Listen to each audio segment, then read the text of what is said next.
Bonjour, content de tous de vous retrouver. Cette semaine, nous allons voir les deux types de déplacements. Le déplacement en 8 et le déplacement en L. Ces déplacements vont nous servir à gérer les combats et à gérer notre espace. Pour pas se faire coincer, pour pas se faire bloquer. Et surtout tout en se déplaçant. Voir ce qui se passe autour. Et tout ça. Désolé de pas avoir pu la sortir avant. J'ai été très chargé. Malheureusement, c'est comme tout, je ne fais pas toujours ce que je veux. Donc en tout cas, je suis content de vous retrouver. J'espère qu'elle va vous plaire. Et j'espère que ça va vous aider à travailler différentes choses. Et j'espère aussi faire une vidéo là bientôt en fin de saison pour conclure sur ce qui s'est passé, les évolutions, les choses à venir.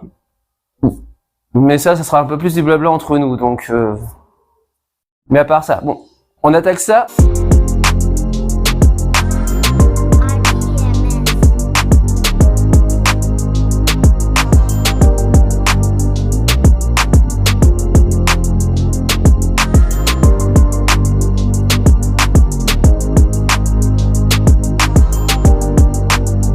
Donc nous travaillons le premier déplacement, qui va être le déplacement en 8, où nous allons partir d'un côté, faire tout le tour, aller jusqu'à l'endroit où nous nous combattons, et revenons à notre point de départ. Tout le temps, un mouvement de 8, tout le temps. Vous allez voir ça. C'est parti. Toujours en position boxe. J'avance, j'avance, j'avance.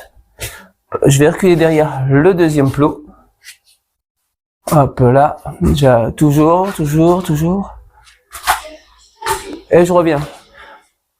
Le but, c'est de travailler sa gestion dans l'espace. J'ai travaillé ses déplacements en combat. Et comme ça. Ça, ce sera le premier déplacement, le déplacement en 8.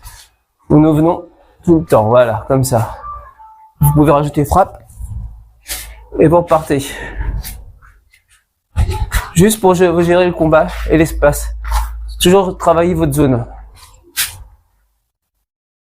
1, 2, 3, 4. Vous l'avez compris pour celui-là, le déplacement en 8, ce sera toujours la même chose. Toujours le même déplacement, toujours le même mouvement. Bien boxé. C'est vraiment pour gérer l'espace. C'est vraiment notre zone de combat. On va voir le deuxième déplacement, le déplacement en L, qui va se passer plus ou moins de la même façon. Allez, c'est parti.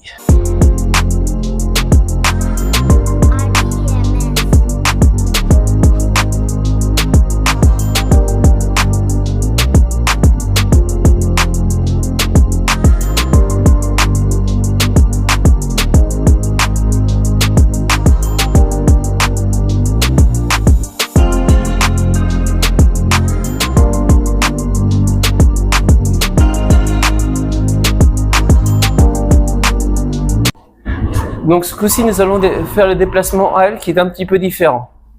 Vous allez voir, je vais partir vers la cible d'un côté, je vais revenir, faire un aller-retour et repartir. Tout ça pour gérer les différents combats et différentes personnes qui pourraient avoir, différents adversaires. Donc sur le coup, on part. Toujours en position boxe, toujours avec notre patte de chat. Tout le temps. 1, 2, 3, 4. Je recule. Je passe derrière le deuxième plot. Bon, si j'arrive à l'avoir. Et là, ce coup-ci, hop, je reviens. Hop, et je repars. 1, 2, 3, 4.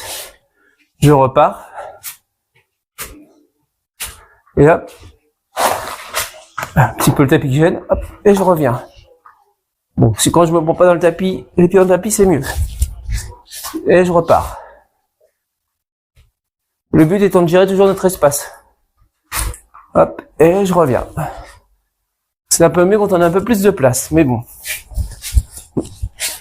Et hop. Et tout le temps comme ça. Tout ça, c'est pour travailler nos zones de combat. Notre gestion de l'espace. Sans regarder ce qui se passe derrière pour pouvoir se déplacer. Donc voilà, cette vidéo va conclure tout ce qui est déplacement au niveau boxing, shadow boxing et tout ça.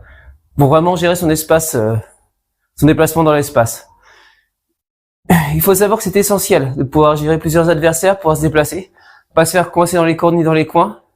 Dans les cordes quand on est sur un ring, dans les coins malheureusement quand on est dans la rue.